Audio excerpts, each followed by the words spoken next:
6 rukun iman yang harus kita tahu dan yakini. 1. Iman kepada Allah Subhanahu wa Ta'ala. Percayalah kepada Allah dan malaikat-malaikatnya dan kitab-kitabnya dan rasul-rasulnya dan hari akhir dan percayalah kepada kepastian Allah baik dan buruk. Hadis Imam Nawawi, Arba'in. Iman kepada Allah Subhanahu wa Ta'ala tidak hanya diungkapkan dengan kata-kata tetapi juga diwujudkan dalam perbuatan. Iman kepada Allah Subhanahu wa Ta'ala dapat diwujudkan dalam 4 hal berikut. 1. Keyakinan akan adanya, keberadaan Allah Subhanahu wa Ta'ala. 2. Percaya bahwa Allah Subhanahu wa Ta'ala adalah Tuhan tanpa sekutu. 3. Iman dengan uluhiyah Allah Subhanahu wa Ta'ala. 4. Percaya pada nama dan sifat Allah Subhanahu wa Ta'ala. 2. Iman kepada malaikat. Selain itu, umat Islam dianjurkan untuk beriman kepada malaikat Allah Subhanahu wa Ta'ala. Allah Subhanahu wa Ta'ala menciptakan malaikat dari cahaya. Malaikat tidak memiliki nafsu seperti manusia dan mereka tidak pernah melakukan apa yang dilarang oleh Allah Subhanahu wa Ta'ala, di antara sekian banyak malaikat. Yang wajib kita ketahui ada 10 yaitu Jibril, Mikail, Israfil, Israel, Munkar, Nakir, Rakib, Atid, Malik dan Ridwan. Perannya adalah bertindak sebagai perantara antara Tuhan dan makhluknya, termasuk perantara wahyu. Hikmahnya, mengingat peran para malaikat. Menyadarkan kita akan amal baik dan buruk di dunia.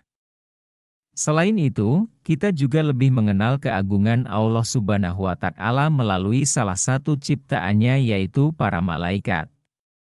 3. Iman kepada kitab-kitab Allah Subhanahu wa Ta'ala. Allah Subhanahu wa Ta'ala menurunkan kitab-kitab suci kepada nabi dan rasul untuk membimbing umat-umatnya.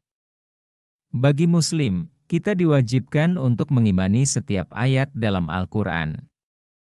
Lewat Al-Quran, kita mengetahui dasar-dasar dalam berperilaku di dunia sebaik-baiknya sebagai seorang muslim. Selain Al-Quran, seorang muslim juga perlu mengimani kitab-kitab yang diturunkan Allah Subhanahu wa Ta'ala. Kitab tersebut diturunkan kepada rasulnya yaitu kitab Zabur kepada Nabi Daud as, kitab Taurat kepada Nabi Musa as, dan kitab Injil kepada Nabi Isa as. 4. Iman kepada Nabi dan Rasul. Umat Islam harus beriman kepada para Nabi dan Rasul Allah Subhanahu wa Ta'ala. Rasul adalah utusan Allah Subhanahu wa Ta'ala kepada siapa dia memberikan wahyu, berbeda dengan Nabi yang memerintahkan agar wahyu yang diberikan Allah Subhanahu wa Ta'ala kepada Rasulnya disampaikan kepada umat. Oleh karena itu, tidak semua Nabi adalah Rasul. Tetapi semua rasul otomatis adalah nabi. Jumlah nabi adalah 124.000 nabi dan 313 rasul. Namun dari sekian banyak nabi dan rasul yang perlu kita ketahui sekitar 25. 5. Iman kepada hari akhir, kiamat. Apakah Anda pikir penghakiman atau kiamat pasti akan datang? Dalam Islam, semua umat Islam harus meyakini bahwa hari akhir itu benar-benar ada. Pada hari ini semua perbuatan baik dan buruk dihitung dan ditimbang seadil-adilnya. Jika perbuatan baik Anda melebihi perbuatan buruk Anda, pahala surgawi menanti Anda. Namun jika sebaliknya, akan diberikan pahala neraka. Datangnya hari kiamat itu sudah dijanjikan Allah Subhanahu wa Ta'ala dalam Quran surat Al-A'raf ayat 187 berikut. Artinya, mereka menanyakan kepadamu, Muhammad, tentang kiamat, kapan terjadi? Katakanlah, sesungguhnya pengetahuan tentang kiamat itu ada pada Tuhanku, tidak ada seorang pun yang dapat menjelaskan waktu terjadinya selain Dia. Kiamat itu sangat berat, huru-haranya bagi makhluk yang di langit dan di bumi. tidak akan datang kepadamu kecuali secara tiba-tiba. Mereka bertanya kepadamu seakan-akan engkau mengetahuinya. Katakanlah, Muhammad, sesungguhnya pengetahuan tentang hari kiamat ada pada Allah, tetapi kebanyakan manusia tidak mengetahui.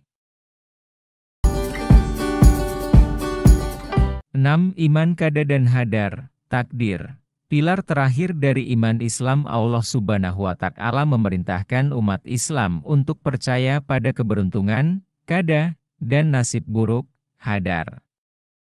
Menurut Syekh Muhammad bin Shalih Al-Utsaimin rahimahullah, hadar diartikan sebagai takdir dalam bahasa.